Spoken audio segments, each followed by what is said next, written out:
All right, we're live. Welcome everybody to my channel. This is John, Carnivore Backwoods. Today for our live, we're going to be talking about health benefits of the carnivore diet. Let me introduce some of my guests here with me. We got Larry with Carnivore Soldier. How you doing today, Larry?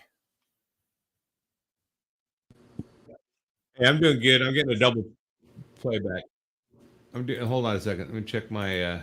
You got a window open? Oop, we lost him. We'll move on here. All right, JT with Poco Moonshine Family. How you doing today, bud? What's up, everybody? What's up, Tiger Gang? I'm doing good, man. How you doing, John? Good, sir. Good. Glad to have you here. Yeah, I'm glad to be awake. All right, Brian, how you doing today, sir? I am good. I'm good. How's everyone? Good. Somehow we lost Larry there. He's completely fallen off the map and not on the stage. Hope he didn't hurt himself falling off. Oh, there's DC. All right, 1 second here. All right, and we got David, DC Learning to Live. How you doing today, bud? I'm good, man. Thanks for having me on. We appreciate you being here. And all right, and once again, Larry, he's back. You fall off the stage, sir. I did. Hey, how you guys doing, man? All right. From Austin, Texas, it's Carnivore Soldier. All right, guys. Well, I appreciate you guys being on here. We're starting to get some people falling in. We look like we're up to 18 so far. It's been a rough week for me. I had a head cold. I've been fighting it all week. Just finally getting over it. For a couple of days there, I sounded kind of like Donald Duck. I was so nasally, but things are getting better. And got some exciting stuff going on. So next Sunday, we're going to have Dr. Tony Hampton on the stream. And so that's going to be a great interview and time, with our special guest, Tony Hampton. And then Dr. Kiltz has just confirmed for the 22nd. And so I'll be putting that live stream together. And we're going to have a live stream with Dr. Robert Kiltz. So there's some good stuff coming down the pike. Definitely want to mark your calendars and keep that one in mind, and come in and ask your questions, because we're going to have the doctors in the house to answer some questions. JT, you got anything you want to announce this week? Put up a bunch of new merch. Some of it thanks to John. He sent me some cool designs, so I appreciate that. I've got a new interview with my Gramps that I just did yesterday.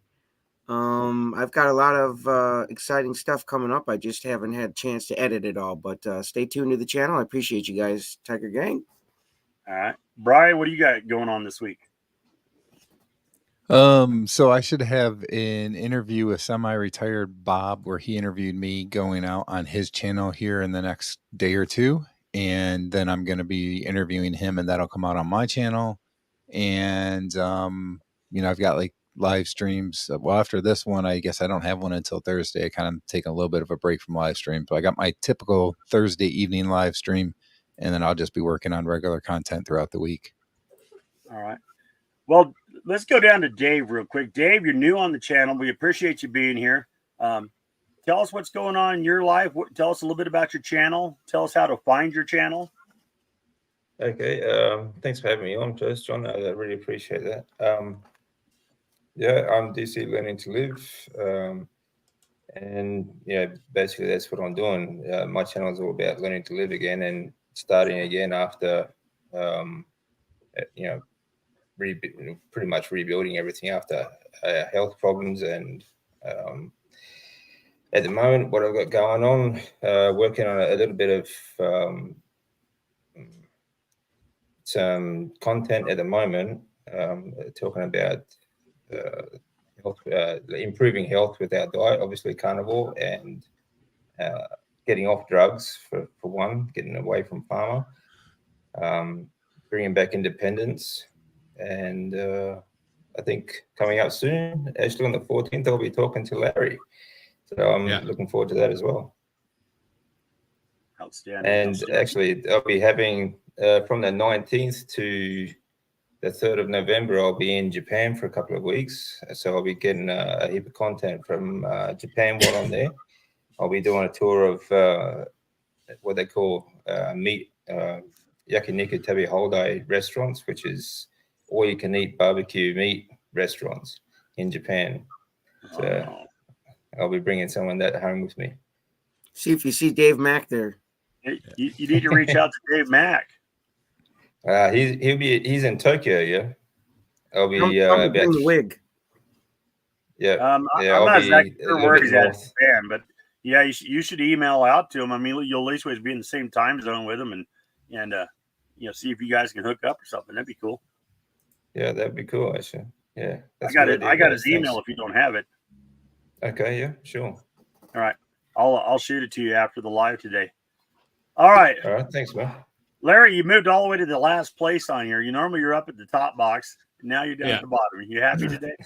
That's okay. I like it because you're going to start doing stuff in reverse. I know you're going to say, all right, let's start from the bottom.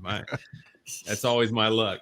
But so today I've got this, and then I just released yesterday the latest Mission Carnivore interview, which if you haven't checked it out, is Carnivore Scott Price. He's an Air Force retiree.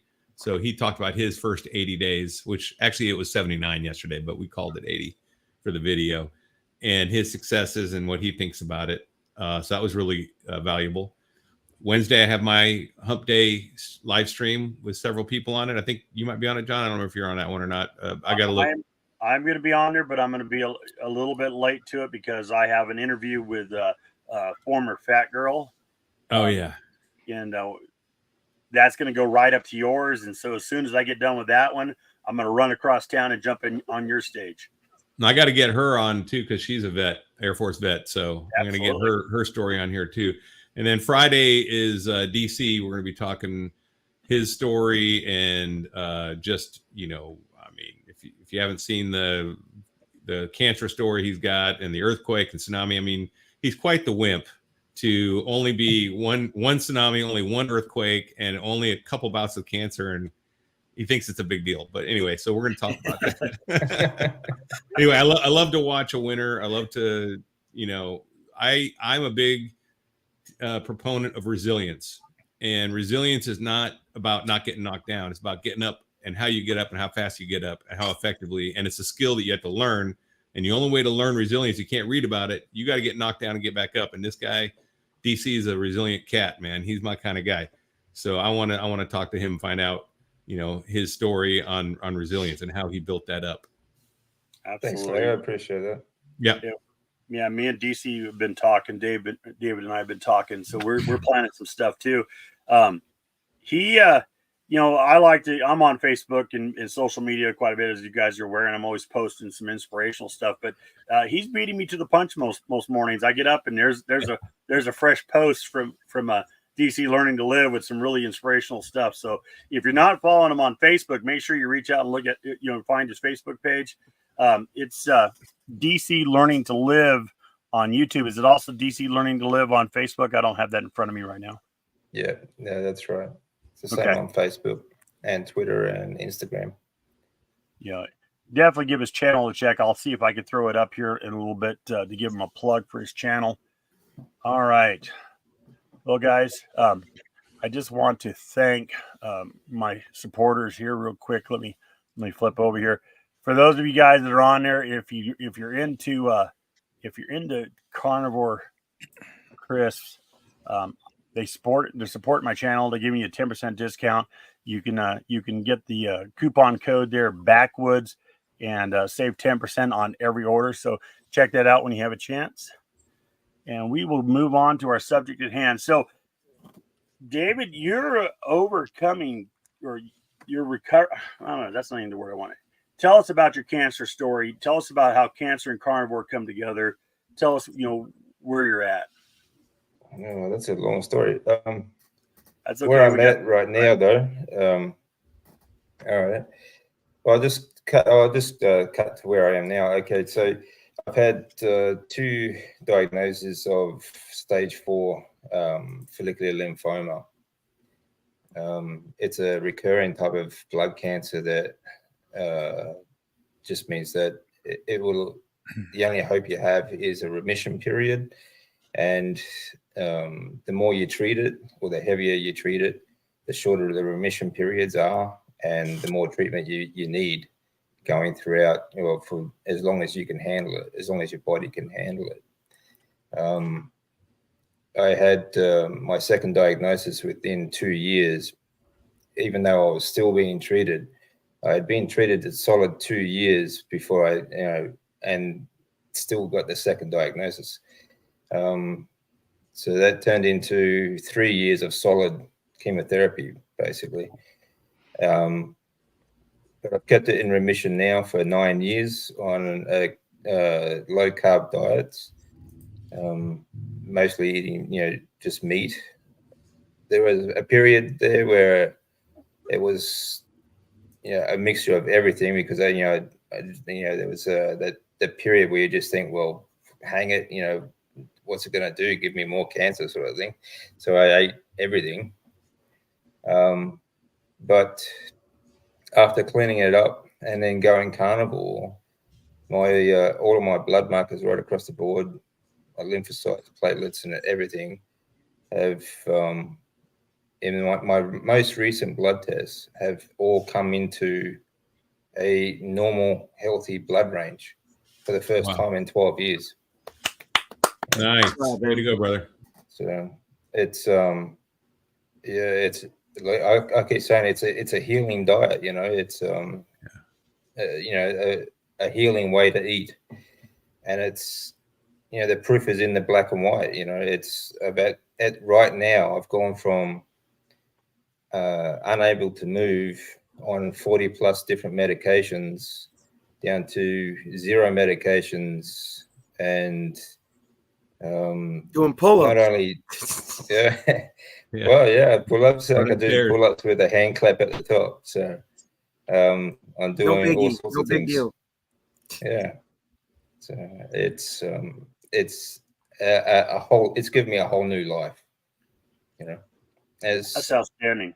There's going to be a lot of people who are inspired by David, man. They're in positions where they got cancer. They'll be like, wow, dude, if this dude can do it, I'm on it. So I'm proud of you, dude. You're going to inspire a lot of people. Thanks, JT. I appreciate that. So we can officially say that your cancer is in remission? It's in complete remission. Nice. And it's outstanding. And it's, I don't want to speak too soon, because it's, the only way to say, you're going to cure something or overcome it is live to 150 and die of a heart attack or something, But at the moment, I've already done what no one else in the world has done. This is this particular cancer. All the experts will tell you there is no cure. There is only a managing a remission period, and that is it. That if you're lucky, if you survive the treatment, Yeah. And that's the problem. That's the biggest problem. That's one of the biggest things that I'm. This is another thing. This carnivore diet has given me a new mission, and that is to change as many people get as many people away from the standard of care as possible, because more people are dying from the treatment than they are from the disease, which is just, it's bullshit. Well, the treatment's worse than the disease in a lot of ways. Well, yeah. Well, it is. It feeds the disease too, because the food they eat. I dated a girl who had blood cancer, and she went through all these experimental treatments and immunotherapies and different, like Johns Hopkins. Unfortunately, she had a lot of financial means, but it made her sicker and sicker and sicker because she kept eating they gave her pudding and Coke, and it's just feeding cancer. It's not just the food either. It's the medications they put you on. A lot of the medications are all steroid-based medications, which drive your blood sugar up. Okay, sugar is a fermentable fuel that feeds cancer. Yep. So they feed you all sorts of junk food, no meat, especially in the public hospital system here in Australia. And then they dose you up with more sugar from the steroids. And, so basically what they're doing is destroying your body and feeding the cancer. Yep. It should be the other. It should be the other way around. You know, it should be feeding your body and destroying the cancer. And you know, thanks to people like Professor Seafried, Chafee, Doc Baker, and a few others. That's what I'm doing. I've been starving it. I had a lymphoma starts in the lymphatic system, so all my lymph nodes they were all malignant tumors, so they were riddled right through my body. Plus, I had a large tumor wrapped around my aorta. That was about the size of a football, which crushed my kidneys and other organs. So I'm down to one kidney. So even though I've only got one kidney, and they tell me it's you can't do carnivore on one kidney, sort of garbage. My kidney's perfect, and it survived all the chemotherapy as well. That main tumor, that large one, is now nothing but scar tissue. It's completely gone. So they can't tell you that there's no way to treat this stuff when obviously there is. Yeah, they've just forgotten. You got my wife. Well, they just haven't been educated. Yeah, absolute amazement. My wife's a registered nurse. She's off camera over here in amazement of your story. So you're truly inspiring, buddy. Well, thank you. I appreciate that. I hope. I mean, there's more than just the cancer and stuff like it. Right. Along the way, the tsunami, the diagnosis itself, I had to move to Australia while I was living in Japan, and we lost everything. So I know what it's like to go through tough times. So I'm hoping that people will see that you can come back from anything. Tough times that they're not permanent. They're just they're a challenge at the time, and I know how stressful that can be. I know what it's like to lose everything you've worked for. And basically, I went from when I was first diagnosed, I had after losing everything because of it, all I had was a small backpack full of clothes. That was all I had left in the world. And I was sleeping on, friends and family's couches and spare rooms while I was being treated. It's in all of us. The resilience to come back from anything is in all of us. And I've seen a lot of people, take their lives because they think that they've lost it. Yeah, but they really haven't. Everything that we have is because of what we have inside us. So, and it's always there. You can always get more. Well, David, we appreciate you being in here with us today, bud, and that is truly awesome. And definitely want to follow your story. If you guys haven't liked David's channel, it's at DC Learning to Live. Definitely give it a follow. And check out his channel. Give him some subs. Give him some likes. Go hit a like button on all our channels. Hit the share button. Let's get his message out there to the world, because people need to know that there is an answer for cancer. It's not a complete death sentence. There are possibilities out there. You can starve cancer if you cut the carbohydrates out. I watched a video on Ken Berry did with another doctor, and I'll have to go back and look that one up because I don't know it off the top of my head. But he was talking about the fact that sugar feeds cancer, and you get off the carbohydrates, you can starve cancer. That's right. So that if you get off the medications. Yeah. Oh yeah. The medications. I mean, even medications that they have to take for just everything else can drive up your blood sugar, can drive up your insulin resistance. There's so many side effects to these medications that they don't tell you about. I got to piggyback off what you guys are saying. I was at the dentist this week, and they had this big free bowl of suckers for anybody. At the dentist, at the dentist, dude. Yeah. So it's crazy, isn't it?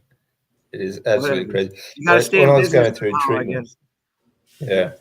while I was getting treatment, they would give you you hooked up to IV, so these chemicals can run through your body, and they come around with there's a trolley full of cakes, cookies, and all sorts of other shit. And they feed you all sorts of different, Coca-Colas, and other soft drinks. The main one was actually they literally almost force you to drink ginger ale because the ginger in it is supposed to help settle your stomach while you're being treated. So they're just driving sugars, the whole time. It's insane.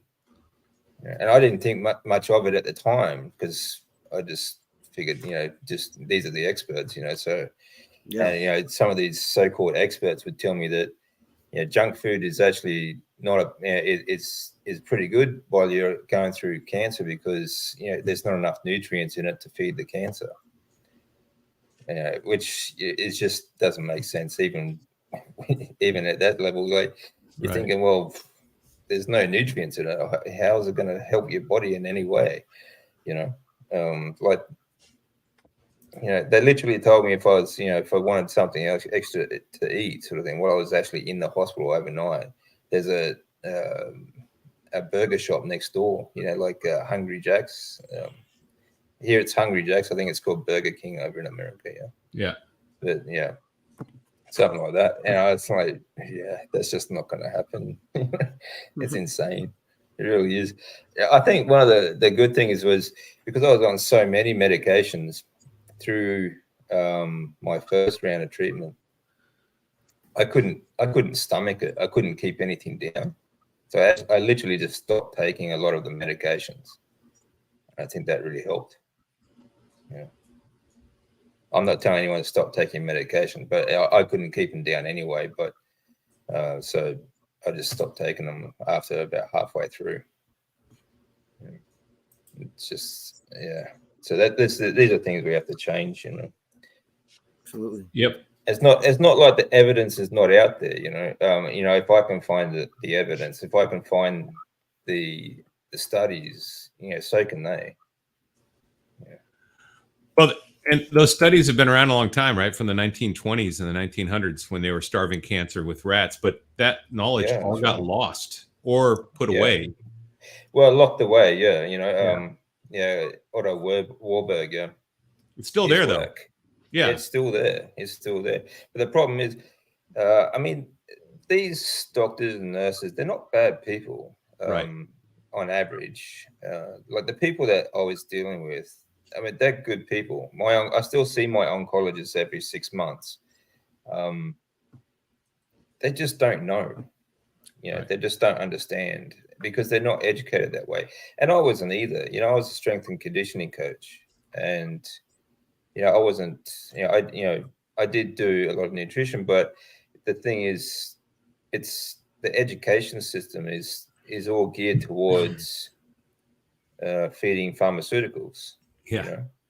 So eat low-fat diets. If you want to get lean and healthy and fit, eat low-fat diets. And it's completely opposite. Which is right now 70% of my diet comes from fats, and that has improved my health more than anything. I do other things. I do a lot.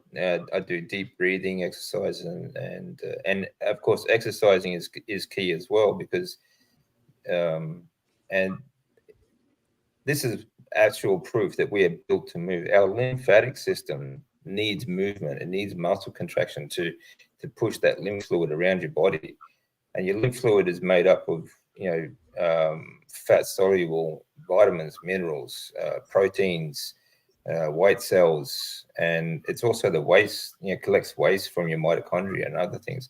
So, for your bone health, for your immune system, for all your nutrients, you need fats, and this is something that, and you need fats and movement to be healthy, the increase in fats has, it used to be, I would take months, literally months to get over a cold, Last month, I started getting a cold. I had a sore throat. I was starting to bring up some mucus. I increased my fat intake. I kept moving. I didn't stop going to the gym. I didn't stop doing any of my routine, and it was gone in 2 days. Nice. So, Awesome. To go from battling a cold for 3 months down to 2 days is just incredible for me. A flu would, a couple of years ago would put me back in hospital. So, it's not like, if I can do this, then it's not like it's impossible for anyone else. Anyone can do this. And I'm pretty sure, it's not going to take a lot of education or re-education for doctors to understand that either. No, I mean, we have the receipts. I mean, you're a living proof of it. We're all living proof of what we've all gone through. We've all got the receipts to prove what we're doing is not only working. We're striving. We're thriving. Here's DC Learning to Live's YouTube channel. DC Learning to Live. He currently has only like 242 subscribers, and honestly, that number needs to move. So share his channel, share his information, subscribe to his channel. Let's help get his message out there to the whole carnivore community. Share it on your favorite groups. I don't care. Put it somewhere just so that everybody can see it, because I really think that this message really needs to resonate across the whole entire community. You see that top photo there to the left, or the tubes hanging out of my chest. That was going into the transplant that nearly, pretty much did kill me. But you see how big and bloated I was. This was after the clinical trial that I went through. I wasn't eating much food. I was pretty much fasting because I couldn't keep it down. But the reason I was so fat is because of the steroids. Right. And so you can see how much steroids, boost, increase your blood sugars, because otherwise, how can you put on that much, soft weight, Yeah, absolutely. All right. I got a couple questions here. Let me pull this off the screen here. We got a couple questions already. Twin Maple says, David, what's the status of your book release? I'm still working on it. Thank you. It will be, I need to really pull my finger out there. Actually, I've been a little bit busy, sidetracked at the moment. I need. You got a name for it, David? Yeah, it's called Not Done Yet. Ooh. Yeah, there should be a chapter in there on resilience. And then Karen here. There's some reference to that all the way through the book. Good. How to be resilient, how to see, how to change your mindset about this stuff. Because that's the whole point, is you need to change your mindset. I know it's difficult when you have, or you are hit by hard times, and you look at things emotionally. To change your outlook is the key to understanding the situation and getting yourself out of it. Absolutely. Karen here says, what do your doctors think? I'm assuming she's referring to your carnivore diet. So how's the doctor responded to that? Well, my oncologist actually is pretty good. Last time I saw him, he was so impressed because before going into carnivore, my previous blood test, all my blood markers had started to drop again, and they were all quite low. But 3 months into carnivore, they all jumped right across the board, 10 points on average. And he was so impressed with my energy levels, my mental clarity, everything, just my whole healthy being. He was actually considering starting the carnivore diet himself. Outstanding. Yeah. So what I'm going to do next time I see him, I'm ordering another copy of Professor Seyfried's book, and I'm going to give it to him. Cancer as a metabolic disease, hoping that he will read it, and maybe I'll try and convince him to go carnivore himself, because he's the same age as I am.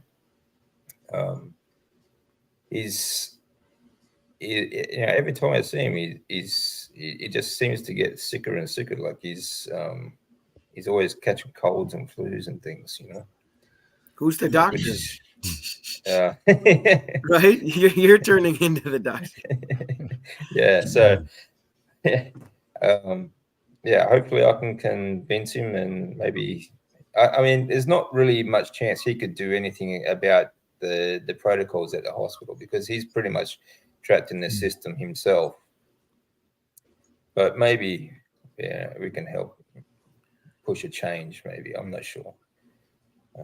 But like the system here is so jacked up. It's just crazy. Like when I was on medications, when I was going through treatments, he would actually have to call an accountant to get approval to give me medications.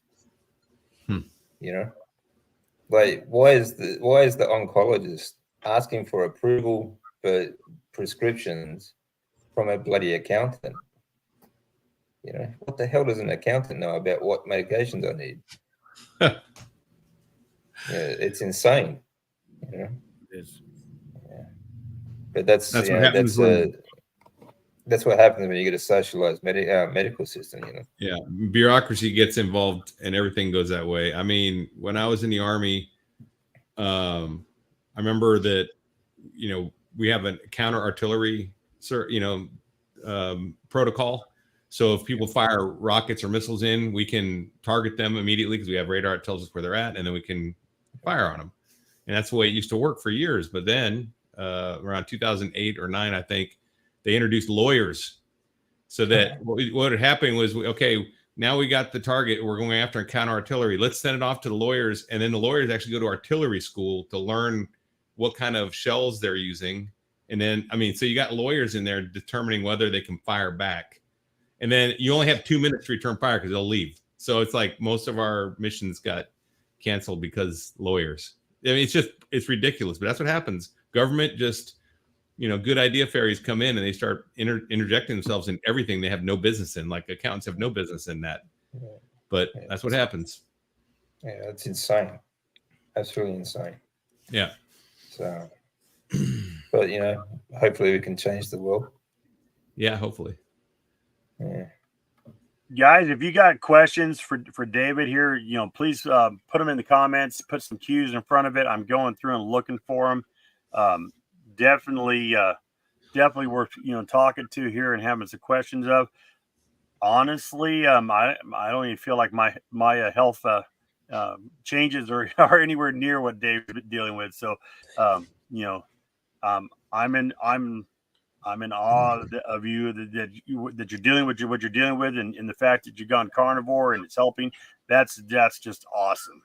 And it takes all of us to do this. Like, whether you are doing this for overcoming health issues or just trying to prevent health issues, this is something that everyone needs to sort of. I mean, this message is not just about mine; it's about everyone's. I agree. We, as a population, we need to demand better healthcare, better education, and unless we all do this, then it's just not going to change. Absolutely. Yep. Absolutely. The mindset is to treat the problem, not to cure the problem, and we need to reverse that. Right. We need to cure. It's all about keeping us. Yeah, it's all about right now. It's all about keeping us dependent. Mm-hmm.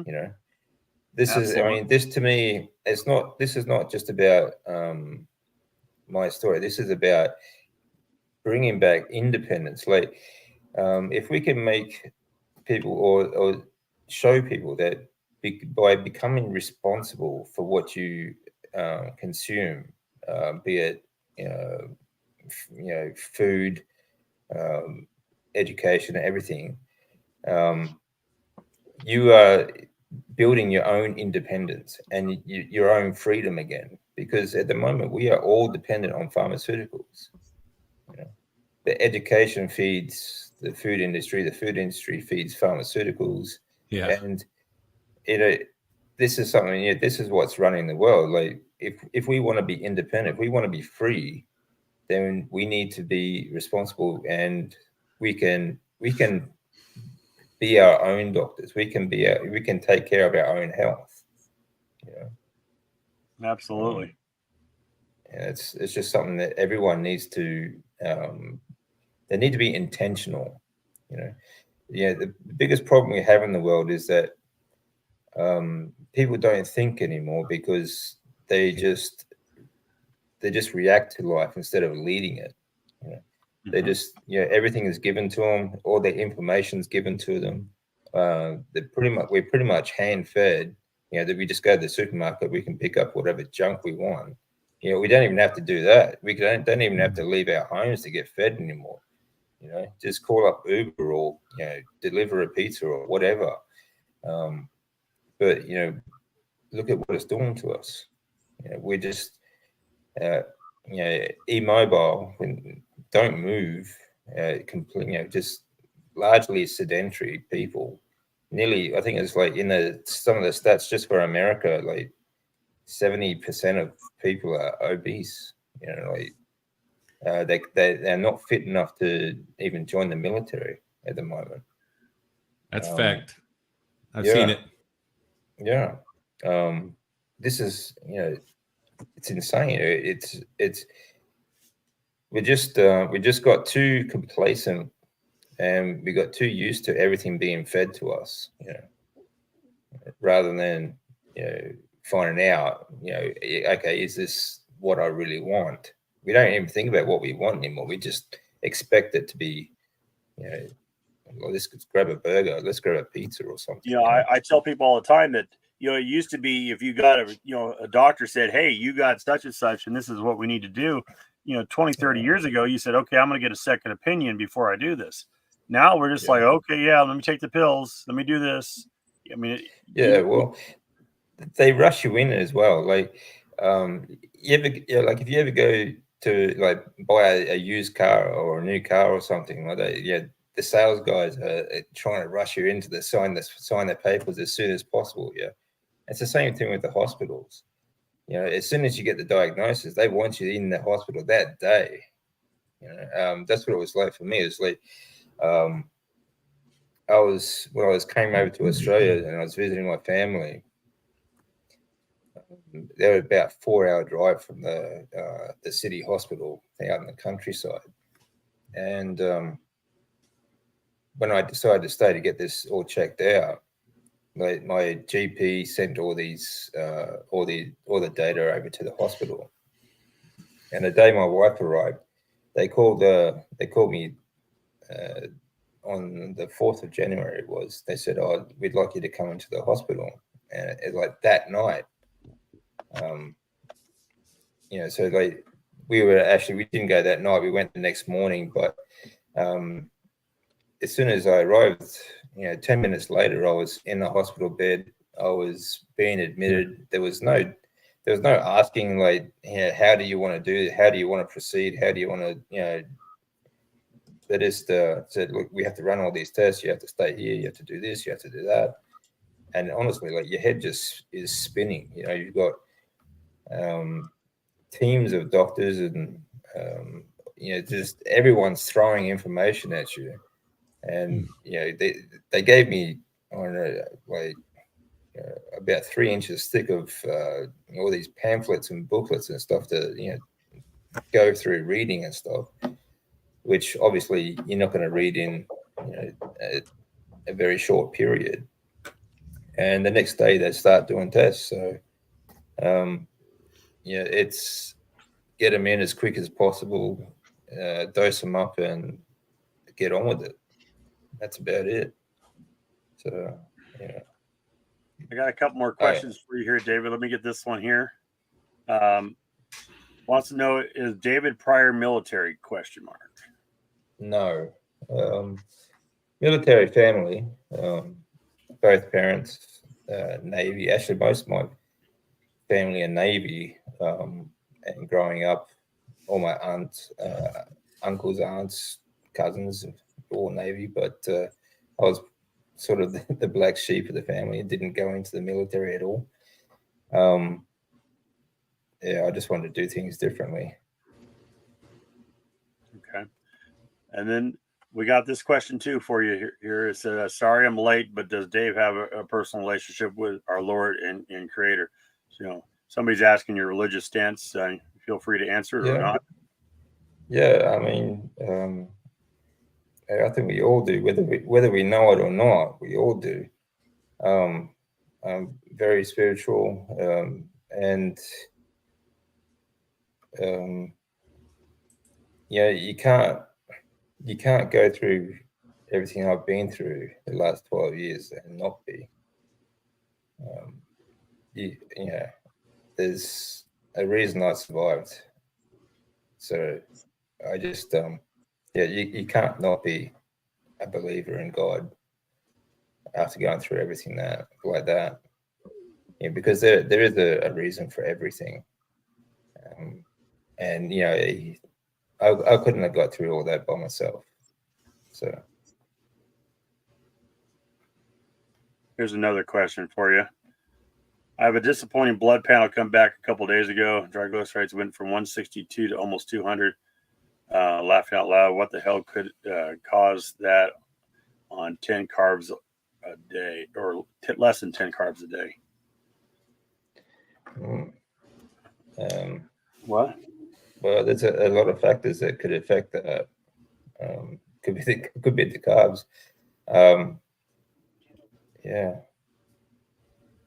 I mean, it all depends where you started out at too, because a lot of people's bodies take years. I know Laura Spath said that her first couple years of blood work were bad, and then everything normalized like at 2.5 years or 3 years. So maybe some bodies are just doing a lot of healing. I don't know. I mean, that's just you just don't know. Everyone's a little different. And also when they give you the standard answer of what healthy is, that's based on our populace right now. Yeah. And everyone is a little bit individual. So yeah, it could be normal for you to have. Yeah, all these markers that they go through you, like they judge you on, are all BMI, which is just body mass index sort of calculations, which is utter garbage because we are all differently sort of reactive. So, when I went on a heavy meat diet and carnivore diet, all these sorts of things will take time for your body to adjust to. So things will fluctuate. Give it time and your body will settle down. Yeah, I think give it time, your body will settle down. But also remember that sometimes, I mean, it could have been something you ate the night before. I mean, these tests, that numbers change. If you went back there and tested again, an hour later, you would have got a different number. So, Exactly. I would wait some time and go in after fasting and, see what the numbers are. And if they continue to be high, then I get concerned. But I wouldn't get excited about one test just yet. Yeah. And stress levels can change it. Right. Nicotine, caffeine can change it. A lot of things can change it. So it just depends. I mean, I know there's a lot of factors. And like he said, not one test. Don't go with one test. You want to get multiple data points. Yeah, I'd also say too the time of day. So if the first time when I think they said it was like 160 or 140 or something like that, was that at the same exact time of day that you had the blood work done the second time? Because that can be a difference too, just the time of day, how long you fasted before getting the test done. If you worked out the day before, all of those kinds of things can make a difference in your levels. Exactly. Yeah, I was just going to say your activity level will change your blood markers as well. If I know for me, if I hit the gym like the day before a blood test, all my markers will be lower than like previous blood test sort of thing. So I usually take a day off before my blood test. So because that will activity level will change your blood counts as well. So there's so many different things like you're all saying. It's just I wouldn't go on one blood test. I would certainly wouldn't be worried about one blood test anyway. And it depends on the lab and how they did it too, because labs can the way, I forget what it was, but on triglycerides, I know there's a certain way they can do it where they can mess up the results. So I forget what it's called, but I was reading that the other day. So definitely don't take one lab thing and be all bummed out. Go get another one. Make sure everything's right, and then just check it, and then do multiple data points. Yeah. Actually, I was just thinking about some stats. Like treatments. Cancer and heart disease are the two biggest killers in Australia and America. But the third highest killer is pharmaceuticals. Yeah. So these are. How can that be possible? Everyone's worried about heart disease. Oh, I don't want to get eat too much fat because I'll have a heart attack. The third biggest killer is pharmaceuticals. Directly, on every stat right across the Western world. So it's crazy. Yeah, so the falsely elevated triglycerides are often a result of clinical laboratories utilizing glycerol levels to report triglyceride concentrations. It's called glycerol blanking. So you want to get a lab that'll do glycerol blanking, otherwise you can get false highs. So that could be happening too. You don't know, right? Yeah. Especially because I know you're a vet, because I know this guy Dave. He's a veteran. He goes to the VA like I do. I don't know what their standard is. Be interesting to find out if they're doing glycerol blanking, though. You can ask them that. Hey, did you do did the lab do glycerol blanking, or could this be a false high? So you could ask that. Well, yeah, I mean, the point is you shouldn't rely on one blood test. Right. That's true. Yeah, absolutely. So just want to throw this in here. It says, "Hi, I'm a vegan. I was on vegan diet for 4 years, about died from gut damage. Then went carnivore and diet got healed. Outstanding. Nice. Congratulations." Yeah. It is a healing diet. You look at it, there's so much data. That's what got me into it. Like when I found Baker, and I looked at everything that they were doing with diabetes and other things. That's what really convinced me. There's just so much evidence out there. You can't ignore it. Yeah. We got Carnivore Kip in the house. Hey, Kip, Carnivore Kip Barbecue and Cast Iron. Welcome, Kip. How you doing today? Kip's going to be, I'm going to be interviewing Kip here next Sunday. For those of you that want to catch Carnivore Kip, he'll be on my channel. Let's see here. I'm looking for questions, guys. Lots of good comments in here, but I'm looking for questions. We'll go ahead and throw this up. In front of it, guys. Put a Q in front of it. Helps us out. Put a Q in front of it so I can find it. Here's our gentleman again. He said, I was told this possibly could have been my extra long bike ride the day before because a lot of exercise the day prior to your blood test could affect on your glucose levels from what I read. That's absolutely true. Yeah, that's absolutely true. Yeah. And he's a long distance rider. He does like 100-mile rides. So he's a pretty good athlete. I know the guy, so it could be. Outstanding. Maybe next time you get a blood test, don't do a ride the day before. Yeah, take it easy, man. Less is more. Especially if you're doing long rides. When I was younger, when I was in my 20s, I used to do a lot of triathlon and stuff and marathons. We would ride nearly 1,000 kilometers per week. You get blood tests done at that when you've done that level of cycling or long distance sort of training. Your blood markers are all over the place. Yeah, you start breaking down protein and making sugars because you need it. Yeah, so your body's in the process of doing that, and you could have a carryover the next day. There is a carryover effect on triglycerides. I know that. Yeah. So there is, because it takes you a long time to actually recover from that. Yeah. Blood wise. Let's see here. He said, I'm definitely going to retest in a couple of weeks, but yes, I had fasted about 11 and a half hours, and I did eat a pretty high fat dinner prior to fasting. Yeah, I'd give it more than a couple of weeks. I'd give it a few months. I mean, if you could test yourself into insanity. If you go every time you go there and test, you're going to get something different. So I wouldn't get too overly crazy with it. It's like watching the scale every morning and going and jumping on it. Well, every day you're going to get something different. And one day you're going to be up a couple pounds, and you're going to be down a couple pounds. I mean, it's not good for your mind health to do that type of stuff. Yeah, exactly. All right, I got a couple questions here. Let me pop these in. Trina says, any suggestions on finding a doc to support carnivore? There's like 2 or 3 different. If you look up low carb doc, diet doctor, there's another one there. I found like 3 different sites. But Trina's local here to where I am. Trina, I've only found 2 in the area that support a low carbohydrate ketogenic diet. One's over in West Knoxville. You can look them up. I think they're both in West Knoxville. One's over off of Hardin Valley, and the other one's over off of Parkside. But that was the only 2 I could find local here. So let me know if you find something else, because I'm definitely looking around for a different doctor for myself. Just keep firing every doctor until you get one you like. That's as simple as that. You're going to find one who supports you. I'm half tempted to just start sending them Dr. Barry's books and see if they can learn how to read. Unless you're in the VA system like me, and then you don't get to do that. Yeah, you just get what you're assigned because it's a military hospital, right? You get what you get, and you don't throw a fit, right? But I was pretty happy. My doctor, because they saw my blood work, and then when I told them I was on this diet, they had me come back in 6 months later to another blood panel, and everything improved.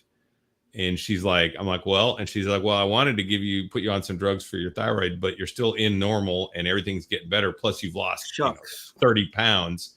And I'm like, yeah. So I'm like this. And I said, I'm just going to keep doing this. She said, yeah, I agree. Your body's responding well. Keep doing it. But then like, she couldn't help herself. She's like, just make sure you eat low fat proteins. And I mean, and I saw her catching herself saying that. And I'm like, no.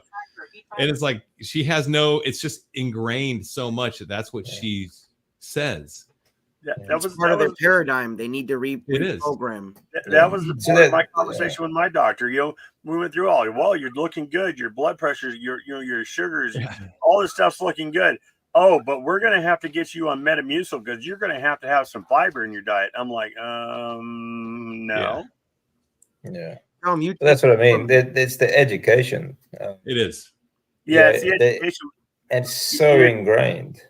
And some of it's education. Some of it's just the system.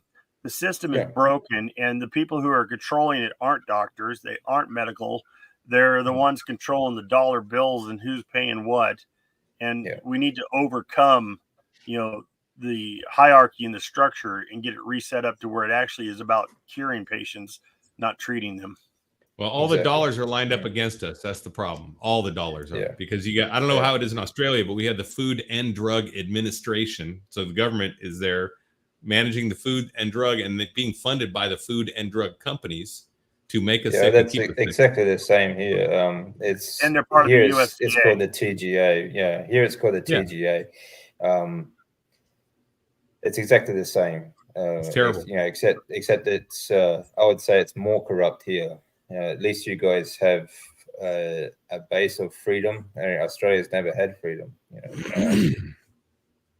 So Carnivore Kip got a question. Yeah, it's just nuts.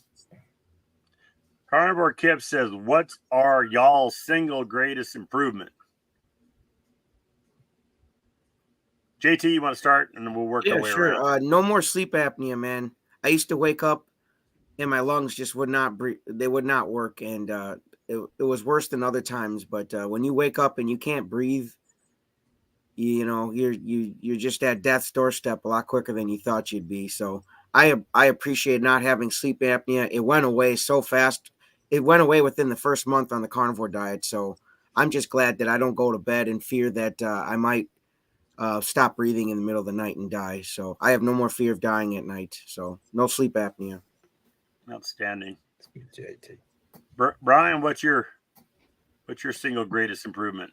Well, there's been so many, but if I had to pick one single greatest one, it would have to be recovering from AFib, not having AFib episodes anymore.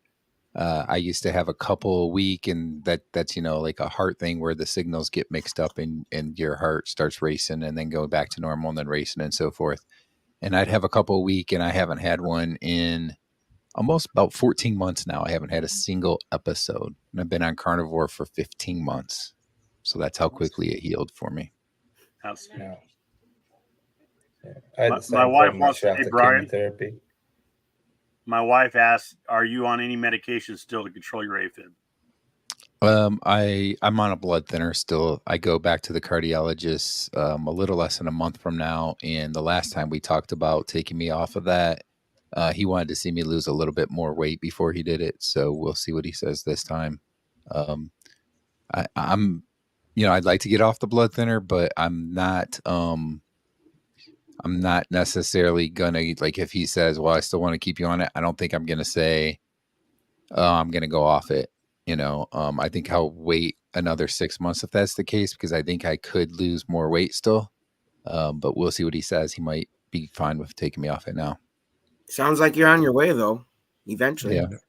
Yeah. That's excellent. Larry, what's your single greatest improvement?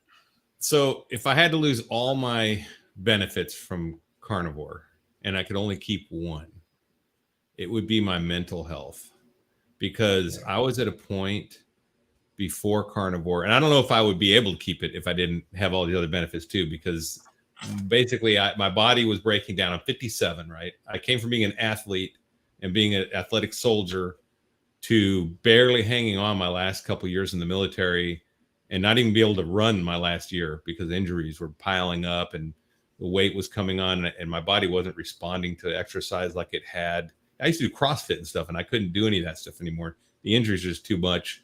And then so basically I'd gone for my whole life being a planner and looking forward and being excited about my life and what I was going to do. Even in my late 40s and early 50s, I was kind of that way. So I'd gone to the point where I was just, okay, I'm just going to hold on and try not to die early and not get too sick. And I was just like coasting down and looking forward and seeing my dad and his wife and looking and thinking that's my future. Or my mom, who died of Alzheimer's at 67, 10 years from where I'm at now. And I'm thinking, well, okay, these are not good outcomes. And after being on this for 6 months, of course, my health's amazing, all the things that happen.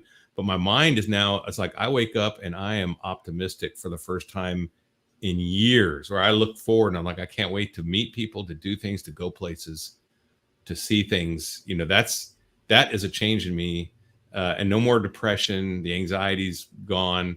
My stress levels are way down. So I think that's the one thing I would hold on to, because I think if I had that, I could recover everything else. Right. So that's the one thing I value the most. Yeah, I would say it's much the same, actually. The mental health, I've got a very long list of health improvements, but the mental health has been a huge difference for myself also. Especially after, basically, I had 3 years solid chemotherapy, culminating with the stem cell transplant. My brain was cooked. Yeah. All of my organs were cooked. I used to pass layers and layers of thick skin, and I'd bring it up from my esophagus because I was burnt from the inside. But there was a point after the stem cell transplant, I could have a conversation with people. They'd come to visit. I'd have they could be there for hours, have a conversation with them.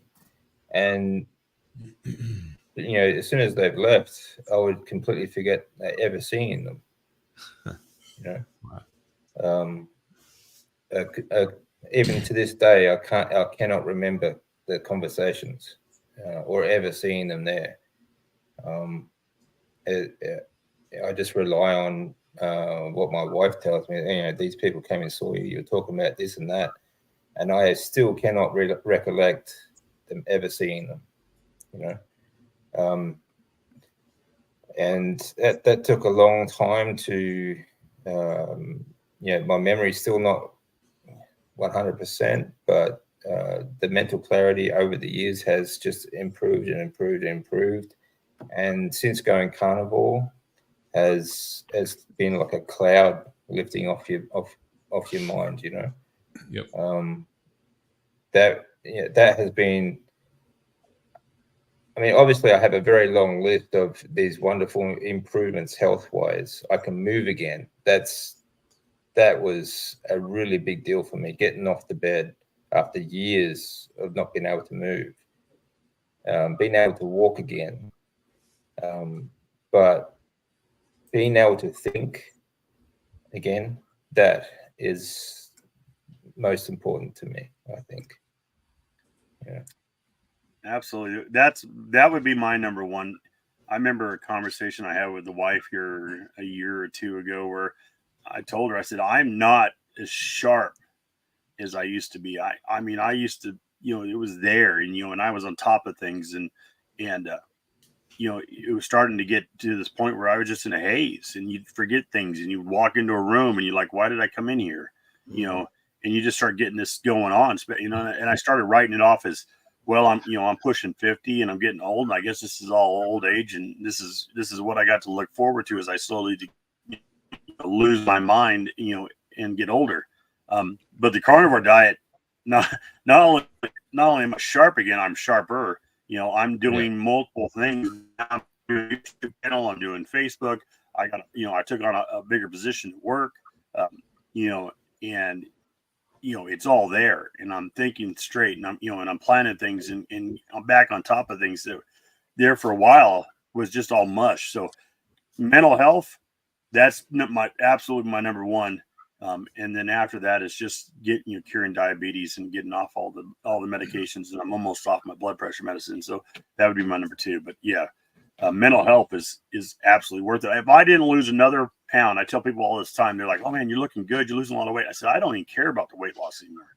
This is all about the health improvements. Yeah. I don't care if I lose another pound, as long as I can maintain my health. It's worth every bit of it. Yeah, that's exactly right. Losing the weight is just a byproduct. It's about your metabolic health, and that's what's important to everyone. Everyone wants to be healthy. Yep. Looking good in the mirror, that comes second. Got another question. What time was that? From Gail Ivy. What time? I'm trying to find it. I'm looking at my sheet. Let's see. It's a lot of comments. Yeah. It looks like 12:50, so 1:50 your time. Must have skipped it by Gail Ivy, 1:50 p.m. your time. I'm working back 1 sec here. Oh, I did miss that. I apologize. Yeah, I've got it here. Look for a man's perspective. Looking for a man's perspective. Listen to your body.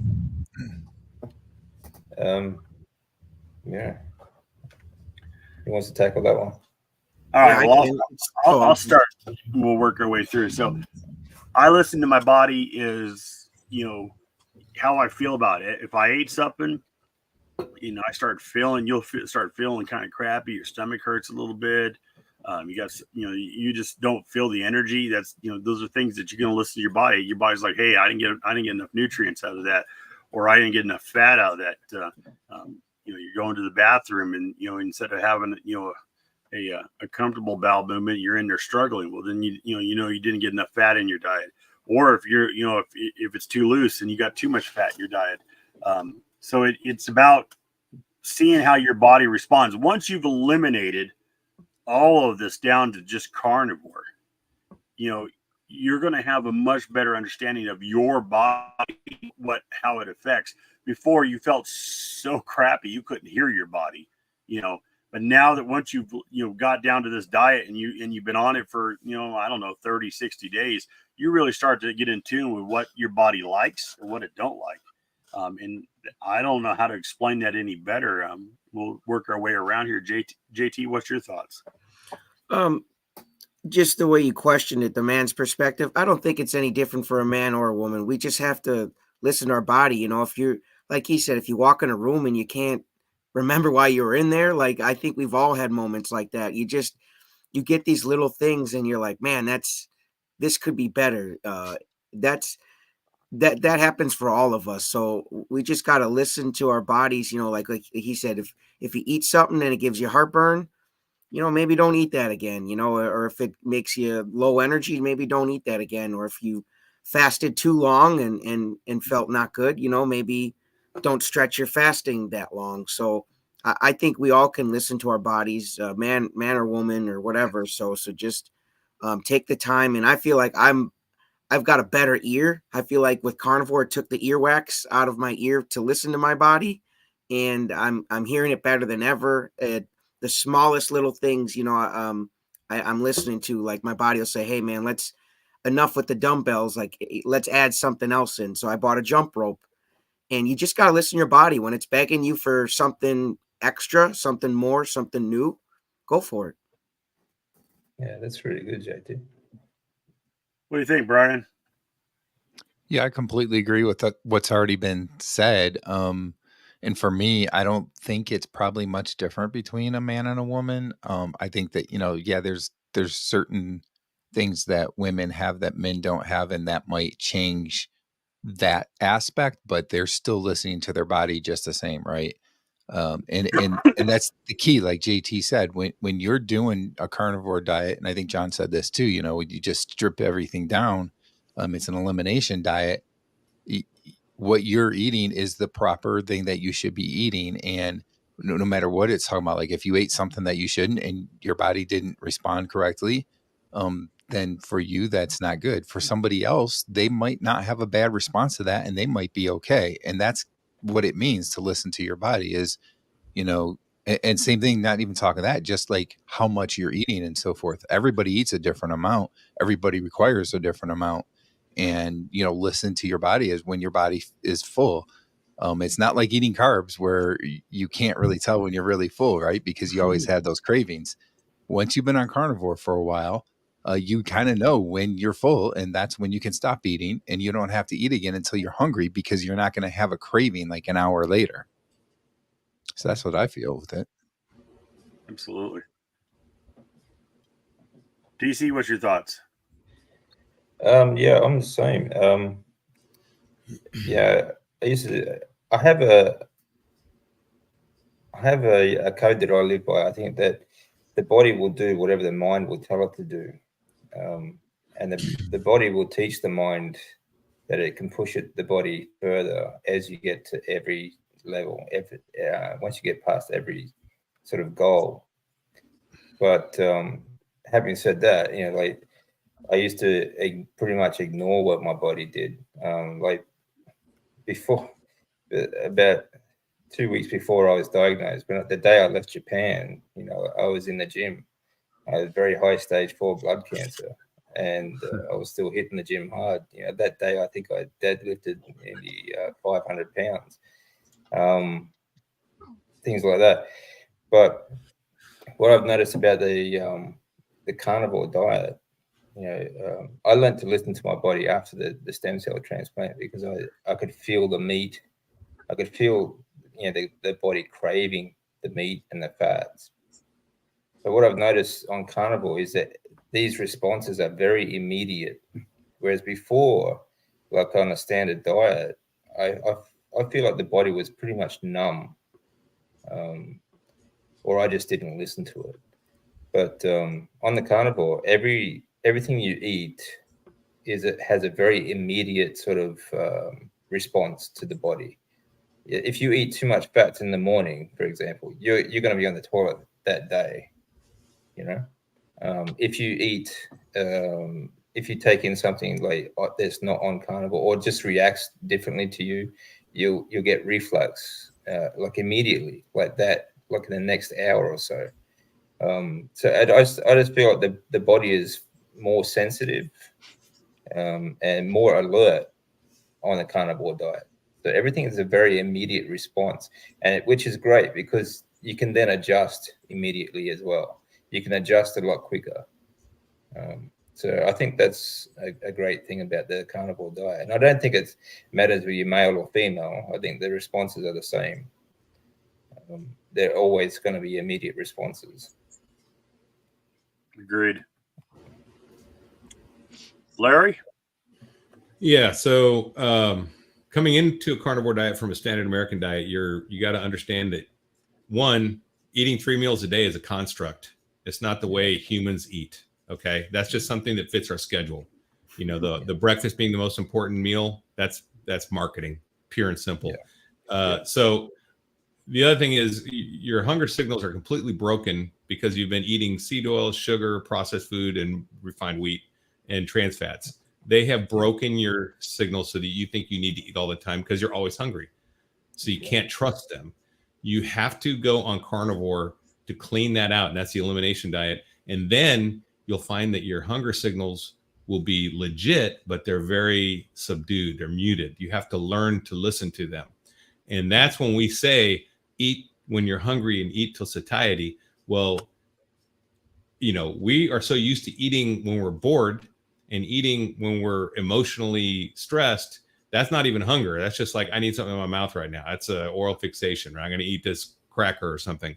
So it's a skill you're going to have to learn. But once you get full on that skill, like today, I haven't eaten yet and it's 1:12 p.m. I'm not hungry. I listened to my body, right? I woke up, I made breakfast for my son. I watched him eat. I had a glass of water. I'm just not hungry. I'm listening to my body. Yesterday, I ate 2 meals. Day before, I think ate 1. Day before that, I think ate 3. So you just listen to your body and eat when you are hungry. And don't, if you can, I know people have jobs and they have windows when they can eat. I get that. But, you know, your body is not made to eat on this construct diet of breakfast, lunch, dinner. Okay, that's completely man-made. That's not natural. If you look at the Inuit or you look at the Maasai tribe, they don't eat breakfast, lunch, dinner. They eat when they're hungry or when they have food. And that's kind of the way it works. So you do have to listen to your body, but you have to learn how. It's a skill. You can't just start the first week and listen to your body because you're going to be eating all kinds of junk. And so when people start the diet, usually I say just get some appropriate snack food and have it standing by because you're going to be snacking. And I was snacking on bacon and all kinds of stuff. I started out eating 3 meals a day and snacking. I shifted to about 3 or 2 meals a day and much less snacking. And then by the 3rd month, I was on 1 or 2 meals a day and almost no snacking. And I think that's a natural progression when you start learning your body. So yeah, so listen to your body, just take some time and some practice. You can't just read about it. You have to experience it. Yeah, that's great, Larry. Yeah, you're right. Like I was saying, like the standard diet, it leaves you numb. Like you said, all your receptors are just being disconnected basically by all the seed oils and all the junk food. So you just don't know what you're feeling. Really, you can't feel your body so much. Yeah, it is reactive though. It is because you're actually reacting to, you can't listen to your body proactively, right? I mean, because you're listening for a signal and then reacting to it. That's the way it is. But I just love how immediate it is on carnivore. Oh yeah. You know, I like to say that you don't have to guess if it's working. Carnivore just works. That's right. You start knowing right away. Right. Yeah. It's just so much. It just makes it so much easier to adjust. Yeah. Well, I would say this. I say that it's reactive until you understand it. Then it's proactive. So, you know, in the beginning, you're going to react to what your body's telling you. Then by that learning, you're going to be proactive to not do it again. So, you know, it's both. It's reactive and proactive. It's exactly. Learning from what's going on and then being proactive so that you don't do that again. Yeah. And that's why I'm kind of against, especially when you're starting fasting, because you really, if you introduce fasting too quickly before you've actually learned your signals, you're gonna throw things out of whack. You need to actually listen to your body. Your body will actually tell you if it needs more stuff too. So listen to your body in the beginning. Now later you get advanced, you want to introduce some kind of long fasting or religious fasting, or that's fine. But when you first begin, I would just let your body try to find its balance, and that way you can start learning to listen to it. If you start introducing long fasts and dry fast and all these things, it's gonna be really hard because you haven't even mastered your basic signals Yeah, you have to understand your signals before you can do a fast properly, because it will mess with you if you don't understand what's going on. Yeah. I mean, you also have to adjust. Your body needs to store things too before you fast. A lot of people don't have enough iron levels, for example, when they go into fast, and then they just feel that all their energy is drained and they can't handle it, so they start eating again. Absolutely. So I think, exactly. You really need to be on the carnivore diet for quite a while before you start a long fast, I would say. I still have not done a very long fast. Basically, fasting for me is from dinner time from 6:30 p.m. to breakfast and 7 o'clock in the mornings, depending if I have breakfast or not. But that's about as long as I fast. Yeah. The longest fast I'll do has been 48 hours, but I have to prep for that. I have to make sure that I ate a proper meal with with high protein, high fat, preferably ribeye or something along that lines, and then I will do the 48-hour fast from that point. But if I try to do it and I've ate something like chicken or something, heck, I can't even get through the next day half the time after eating chicken without getting hungry at lunch. Yeah. Our buddy Kip here is doesn't have smoking cheese on the smoker here. So now he's gone from the carnivore diet to the lion diet to the sea lion diet. Now he's on the cheese smoking diet. Poor Kip. It's better than smoking the ganja, man. So keep smoking that queso dip, man. Smoke meats, not weeds. Yeah. And then Trina says that's a great way to explain it. It works for male and female. Absolutely. All right, let's see what we got in here. Yeah, we are born with the higher faculty called intuition. Men and women, we're born with intuition, and part of that intuition is listening to your body, what it's saying.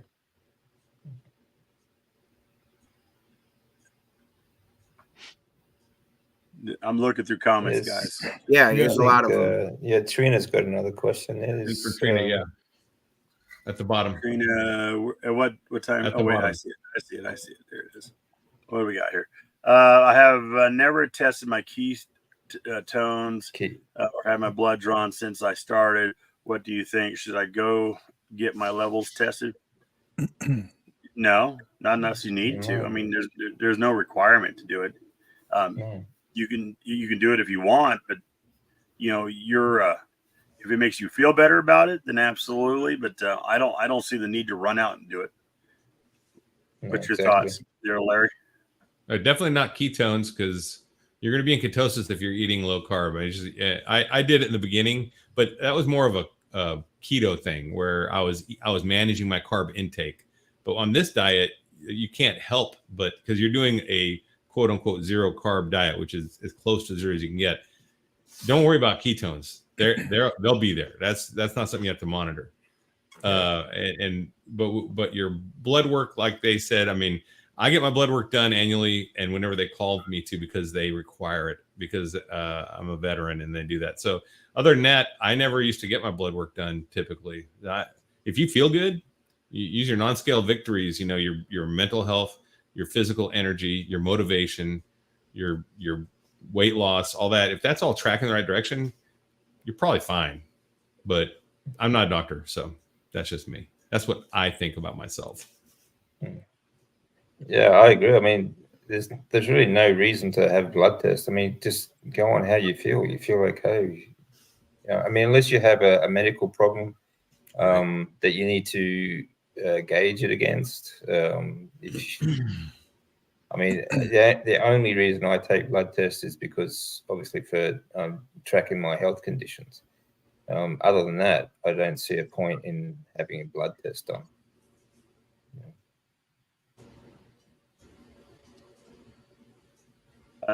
And I believe this is pronounced Giacomo. I've been working on this. He's got a YouTube channel. He's out of Italy. I'm not sure if I'm pronouncing that 100% correctly, but anyways, he says, I'm an Italian cook and pizza man in my family restaurant. Unfortunately, I eat only in the night after work. OMAD. In the 2 years carnivore I did the since before, when I was low carb and keto. What do you all think about that? I mean, if it's working for you, then absolutely keep doing it. Yeah. Eat when you can. I mean, if you can only do, if you're doing OMAD because that's the only time you have to eat, then that's fine. You know, if you're hungry throughout the day, you can always, I'm sure, snack on some pepperoni or something or some sausage. Yeah, I mean, don't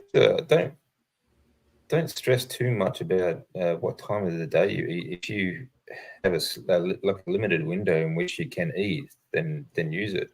You know, like my wife used to call me the midnight chef because I'd get up in the middle of the night to cook a steak. You know, it's just eat when you're hungry. You know, and especially if you're only doing one meal a day, I really wouldn't worry about what time you eat it. Make a carnivore pizza, man. Just make a pizza crust or a chicken crust, and you can still eat at work, man. You don't got to wait till you get home, man. Yeah, you can look that up. There's some people that made carnivore pizzas.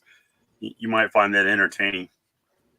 Yeah, maybe they can throw it on the menu. You know what I'm saying? We start getting the carnivore stuff out there more. Healthier option. People come in. Just saying. Yeah.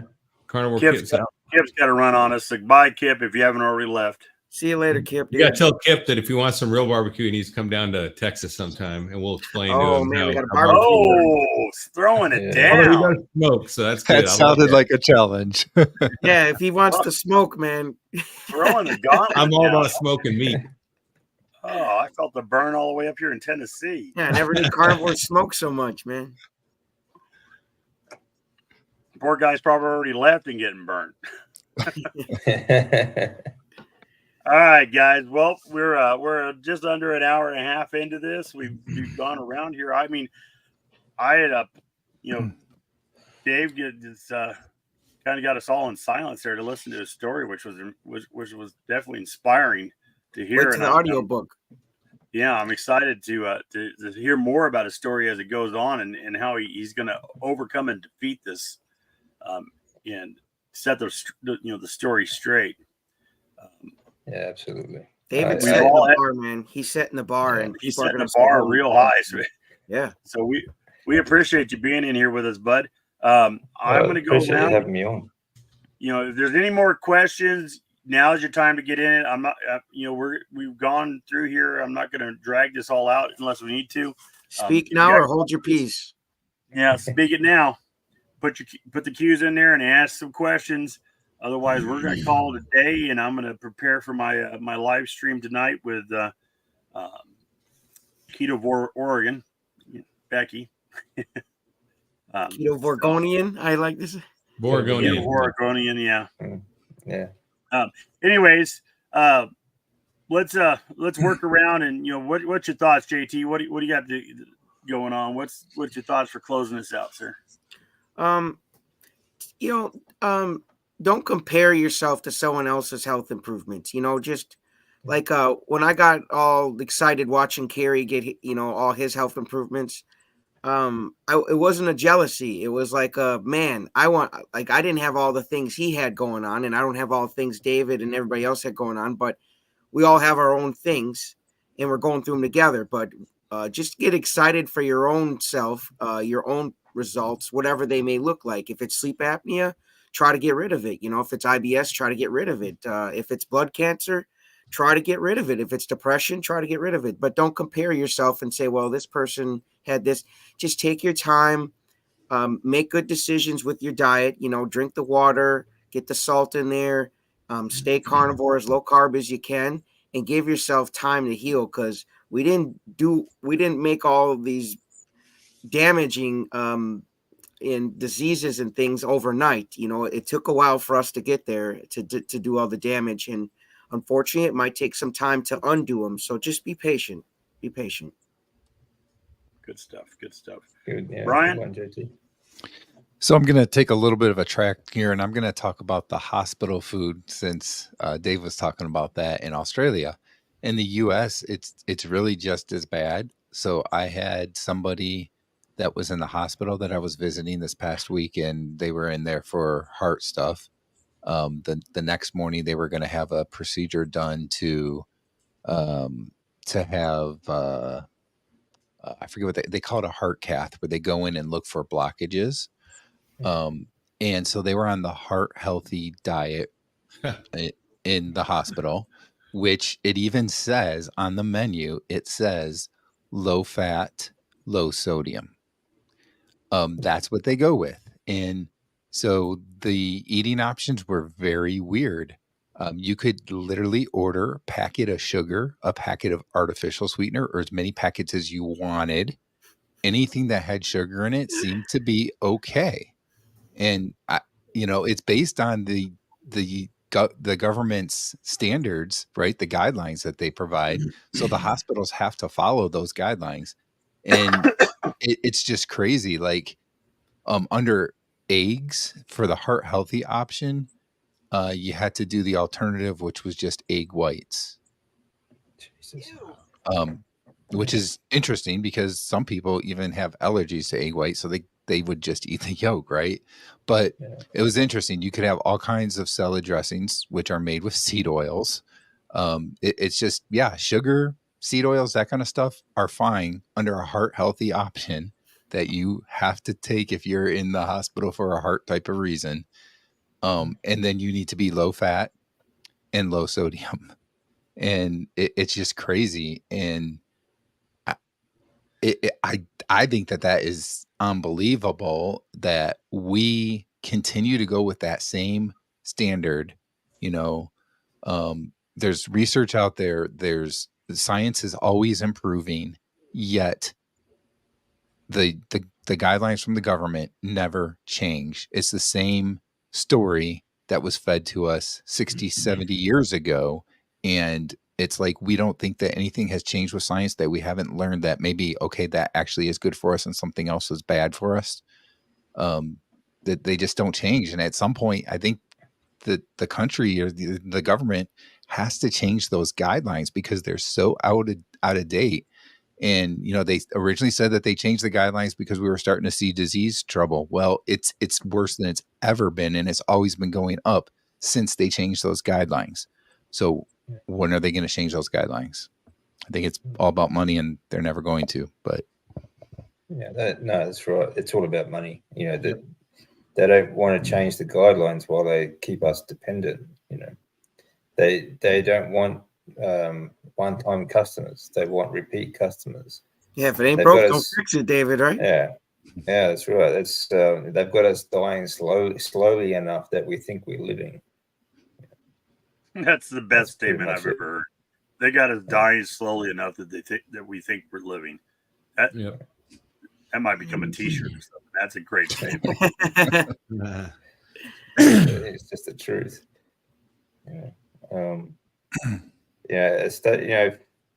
Sorry, if you want to tackle that question. Yeah, we could throw that question out here. Somebody popped this in here. Primal Mike said, any hobbies that can prevent you from sitting still on the couch, crafting, art, modeling, etc. For me personally, I do a lot of YouTube, so that keeps me pretty busy between YouTube and social media. But I also make handmade leather gun holsters, so that's my craft.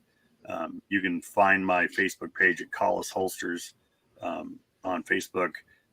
I love making custom fitted leather holsters for handguns. So that's my big hobby. My wife, she's been doing her little hobby. She's got some jewelry she's been making and been doing some knitting stuff. So that's crochet. Excuse me, crochet. I've been corrected. So that's kind of my hobby. I mean, let's just take it around here real quick. We'll answer this question before we move out of here with the rest of everybody. JT, you got any hobbies? Yeah, a bunch, man. I love just pushing my son around in the stroller or painting some picture frames. I take blank picture frames and I color bomb them to what the poster looks like for movie posters and stuff. So that keeps me on my feet. And YouTubing, half of it's on my feet, half of it's on my ass. I can admit that because I can't sit on my ass to film. I like to go around and interview farms and stuff. So that's kind of been my newest way to get off my ass when I'm YouTubing, is just to go out to these beef farms and show people. So, and that's been fun. I get to go right on the farm, meet farmers and stretch my legs and get some exercise. So I would, visit a local beef farm. You guys get off your ass. Brian, any hobbies? Well, I would say that YouTube's probably been my hobby, and I take a lot of time working on that, which doesn't really help, because I'm doing a lot of sitting for that. But really, it's not necessarily a hobby, but just try and walk around and get as many steps as you can. And like I have a desk job, so for work I'm sitting down, but I can get up and walk around, especially if I'm on a meeting. Wear a wireless headset or something and just walk around and so forth and try and get steps. And even if you're not doing anything else that's more strenuous, at least if you're getting steps, you're moving around.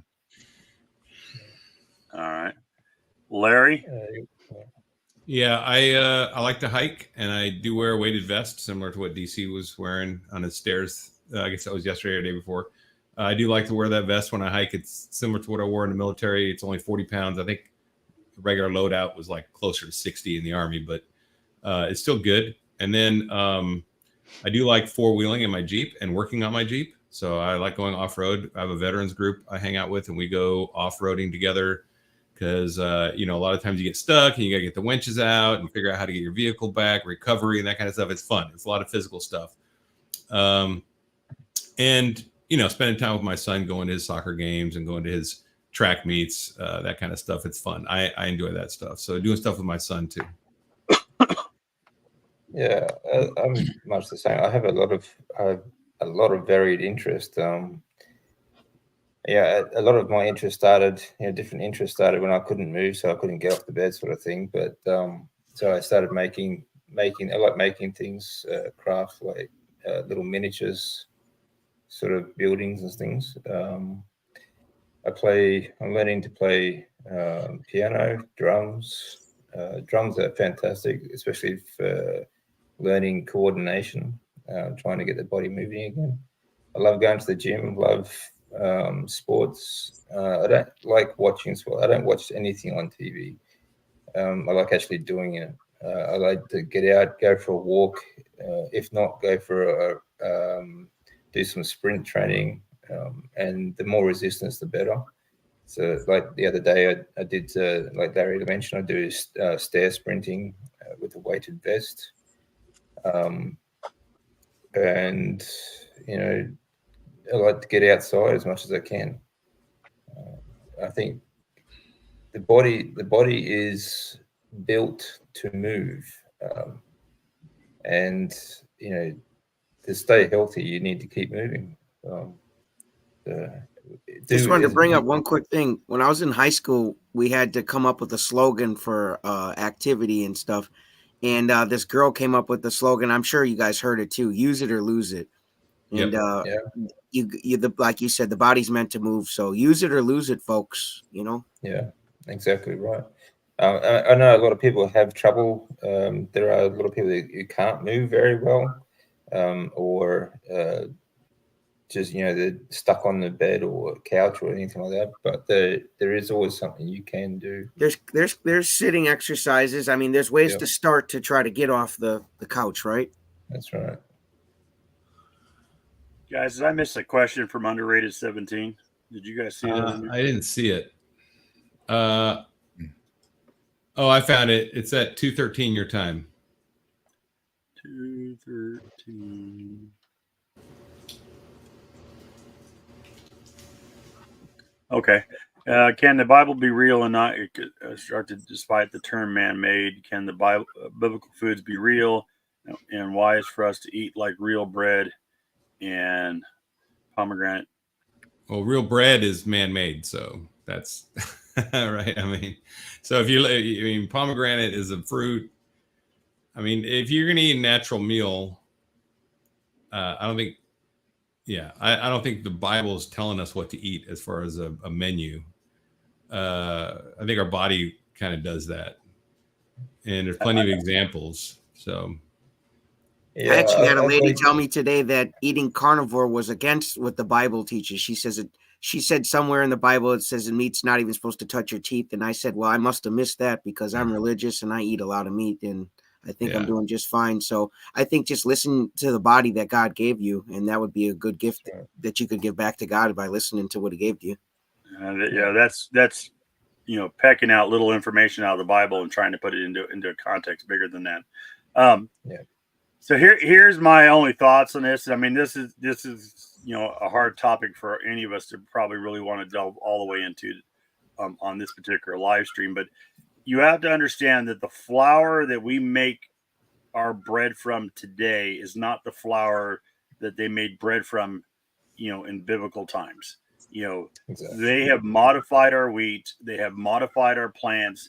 They add chemicals to the flour, they add stuff to it. Flour should not stay on your shelf stable for a long time and be able to make bread out of it, 6 months after you bought it.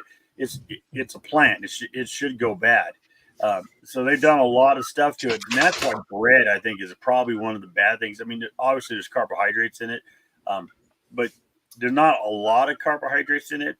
But if you went back to an old style wheat that you can't even find nowadays and made bread, it would be completely different. It'd be a completely different flavor and substance that you wouldn't even probably recognize. But So that would be my thoughts on it. That'd be true. But if you look back at the anthropological studies of the Egyptians who were eating a lot of bread, and they can tell by their teeth being flat, they knew because they used to stone grind bread grains back then, right? So they'd have stone in their bread, and it would grind their teeth down over time. That you could see they all had issues with their metabolic system too. You can tell by the statues, and also they mummified almost everyone, not just the rich people. They mummified the poor people too. So they're excellent sources of data points to find out what their diet did to them. And being on a diet where they're eating a lot of bread, they were metabolically ill overall. They had bad teeth. They had a lot of the same things we had. So even the old ancient grains or whatever they want to call it, or Ezekiel bread, all these things, they're still not the meal. It's starvation food, right? It's slave food. It's not the meal we're supposed to eat. Yeah. Well, they fed most of the slaves were fed on grain, Right. Yeah, I mean, it's starvation. That's how you keep them slaves. It's cheap. Yeah, it's cheap. Keep them alive. And they can't think. Yeah, they can't. Yeah, think exactly. properly, Yeah, if you go back and look at history, you'll see that the only time that there was fed in high quantity was when they were trying to just keep the population alive and not starve them completely to death. Not that they wanted them to prosper or to move on and become healthy. They just simply, wanted to keep them, as slaves. So, anyways, we'll move on from that question. I missed it by accident, but it is a difficult question, I think, for us to answer in this format where we couldn't spend a lot of time on it. But you can, definitely.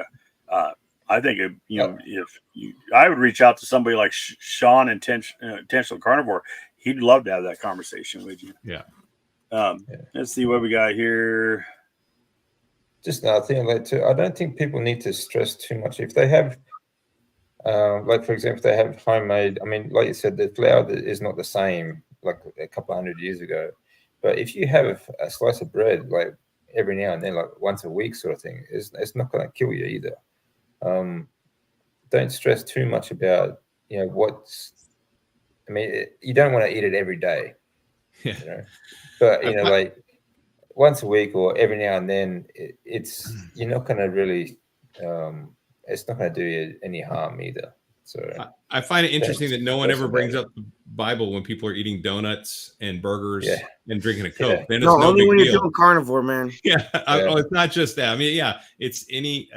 So people are getting. Okay, I just think our body's meant to run a certain way. We are designed. I mean, I'm a Christian. I believe God designed our bodies to run a certain way. And it's pretty obvious when you put the right fuel in the right engine, you get the right performance. If you get a drag car and you put 83 unleaded in the drag car, it's not going to run very well. You put high octane gas fuel in there, it's going to go down this 150 miles an hour or more, right? So, I mean, it's just, we don't, I don't know. I think you don't have to parse everything through the Bible as far as like saying, this is not what God meant for us. So we can actually listen to our bodies and see what the results are. And when cancer is being put into remission, when people's metabolic health is reversing, we know those are good fruits, right? So you can talk about the good fruits of the word, right? So these are good fruits. So we can identify a good act from good fruits. And that's what we have here. Yeah, I never got smacked with the Bible on my old diet, man. Just on carnivore, man. I get people slap me with the Bible all the time, man. I'm doing this wrong, doing that wrong. Yeah, eat as many donuts as you want, but I don't know what it is. Nobody challenges me on it. I get flack all the time, man. So. The fact is I believe every word of the Bible, right down to the last dot. But I don't take things out of context. Right. You're going to read it for what it is. and a lot of people will start take one little section out, and they'll be like, well, this is what it says. Well, that's not the context of how it was written. So, if you put it in perspective to when it was written, why it was written, and who wrote it, who the audience was, who the audience was, who it was written to.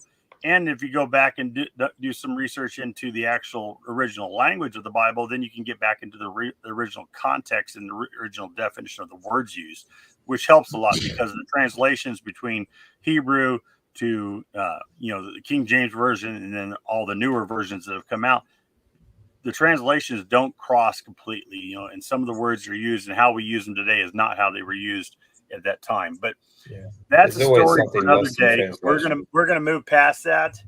But I'm always open for discussion. Somebody wants to reach out to me personally, we can have discussions. But I don't think we're going to drag this live out on biblical conversation tonight. I don't see any other questions in here. We were making our way around with final thoughts. David, did you have any final thoughts? Did you want to throw out there? And we'll go to Larry, then we'll go to me. Yeah, sure. Pretty much like JT was saying, just work on your own pace. Don't really compare. You can't really compare yourself to other people because you either have different problems, you have different circumstances. Just focus on your next step. There's people look at it. It's always good to have a goal, but you're not necessarily going to meet that goal on your time schedule. Don't look at the big picture too often because it could look really daunting at the time. So just focus on the next step. Break down what you need to do. Focus on the next step and just keep moving, and you will get there. When you start climbing a mountain, you start with the first step and the next one and the next one, and just focus on that and keep going. Absolutely. All right, Larry. I'm going to make mine an appeal, and the appeal is that starting a YouTube channel is very difficult, and I think everyone needs to find all these contributors, these content creators, and support them. And by supporting them, I mean go watch some of the videos all the way through, like and subscribe. Watch the stupid ads. Yeah, and the reason is it's not just to make money and stuff; it's to get the algorithm to turn around, right? Because the algorithm has to be able to find our message, like this video, and put it out in front of somebody. When I'm a Jeeper, right? So I'll go back to my story. A lot of you heard it, some haven't. I was 280 pounds, no motivation. I was working on my Jeep, and I had to look up how to put a part in on YouTube. And somehow this crazy video came up with Carnivore from Fregno Freedom. And that was what sent me down the rabbit hole. And that is why I'm here now. So one of us here can perfectly relate to somebody else. But if our videos aren't liked and subscribed, it won't get presented. And whoever, Dante Ferragno made that video, great. But it took people liking and subscribing to get that video served up to me. So you can get in the fight. You can be part of this community actively, proactively, by spending some time looking at some videos and liking and subscribing, especially when you see new content hit from these guys. If you subscribe and a new video comes up, you have a 24-hour window where YouTube's going to determine if that's going to be a good video or not. If you see stuff, be proactive right then and jump on that video, watch it all the way through, like it, and leave a comment. And that will actually drive the engine to get that out to other people. If you just give a thumbs up in the comment, you've done all you need to do. I mean, you don't have to write something long in the comment. Just put something in there. I try to go through all these guys' channels and I like great video. That's all I write. Great video. That just helps them get their videos out because that comment, YouTube doesn't look at what you wrote. They just want the fact that you interacted. And so, just put something in there. You don't have to get elaborate. We don't need a long thing if you don't feel like talking. If you want to talk to us, we love hearing from you. But put a comment. You could literally be saving someone's life by doing that. Literally. I mean, look at DC here. Someone liked the video that sent him this direction at some point. So his life has changed. Mine has. A lot of people. It really could. It's not just a cavalier thing. It's serious. I think it's your chance to be part of the community proactively. And when you're dead, you won't be able to like no more videos, comment, subscribe. So do it now while you got the chance, folks. Have fun, live a little. Make a dent in this universe. Right. That's what you got to do. Kick it in its ass while you got the boots on. Help make a change. Yeah. That's like we all talk about. Well, someone's got to change our dietary guidelines. This is how it gets done. Yeah. This is by the grassroots, right? Because I guarantee you, no senator is going to change it. They're getting paid. They're getting paid by these companies. So the only way it is we make the difference. We grow into a huge grassroots movement, and then we can turn the tide. But that's going to take you. We can't do it here on us five. Can't do it. No, Dr. Barry can't do it by himself. It takes an army. Absolutely. Mission Carnivore. Mission Carnivore. That's what I was saying before. It takes everyone to come together and demand a change. Yeah. And check out Larry's podcast, Mission Carnivore. It's the bomb. Yeah, that's a great channel. All right, so let me go through this real quick. So up here at the top is me. I'm Carnivore Backwoods at YouTube. Make sure you jump on there, like, subscribe, and comment, on our post. Next to me here is JT. He's at the Poco Moonshine Family. Make sure you give him some love. Over here you got Brian. He's at Wikivore. So give him some love. Larry down here is at Carnivore Soldier. Follow him down there. And then DC is David is DC's learning to live. And his channel, that channel should explode. You should share that channel with every single person Anybody that's in the carnivore community needs to subscribe to that channel. People need to hear his message. And so, if you got any old footage, David, of you in the hospital, make sure to try to put it in some videos. Look back at whatever you might have. Yeah, I've got some old photos, but that's about it. Okay, do what you can do. All right, so here's my my closing on this. Look, everybody's health journey is different. Obviously, mine's different than JT's and Brian's and Larry's, and DC is fighting something that none of us, the rest of us couldn't even completely comprehend. And we're in awe of his ability to sit here and to fight and struggle through it. And that is worth celebrating. So make sure that you're giving DC some love. Subscribe to his channel, like his content, write some comments in there for him. Let him know that you're following him. Thank you. I appreciate that. I have a live. Well, I'm gonna be live on Wednesday with Larry, at his Hump Day meetup, and I've got a live with former fat girl. She's gonna be interviewing me, so I'm gonna be telling my story again for those of you that haven't heard it. And then next Sunday we're gonna have our live here, and we got Dr. Tony Hampton is going to be on the roundtable with us to answer your questions. So make sure mark your calendars, share that out there, let people know. We're looking for questions, and we're looking to support Dr. Hampton. And thank him for being out here and supporting the community. So make sure you come in and watch that. And then Sunday night I have an interview with Carnivore Kip. And so that's going to be a great thing to get on. If you haven't heard Kip's story, then definitely tune in for that on my channel. And then the following Sunday, and I haven't posted this yet on YouTube, but I'm getting ready to put it all together. I'm waiting on a final approval on my description for the YouTube live. But Dr. Kiltz is going to be on our live Carnivore Roundtable on the 22nd. And so that's big news. I'm excited. I'm excited to have him. That man has so much energy. I watch his 5 o'clock live every morning when I get up, and he's an inspiration to the whole community. So if you got time, definitely think about stopping in and checking that out. What's that? Oh, and then Saturday the 14th, my wife just reminded me because I just scheduled this. I'm having a homestead chat. So it'll be non-carnivore. I'm having a conversation with two brothers outdoors. They have a YouTube channel. I've been following them since they were just had a couple hundred subscribers. Now they're pushing, several thousand. They do sawmilling and outdoor stuff. And he's done some, some keto along the way. So there is some of that in there, but most of this is just going to be about homesteading and sawmilling. So definitely, if you want to get something a little different than Carnivore and something a little bit more entertaining, these two guys are great. I love them to death. I've been following them a long time, so I'm excited to be able to interview them for my channel. With that, anybody else have anything else they want to throw out there before I pull the plug on this? Thank you and goodbye.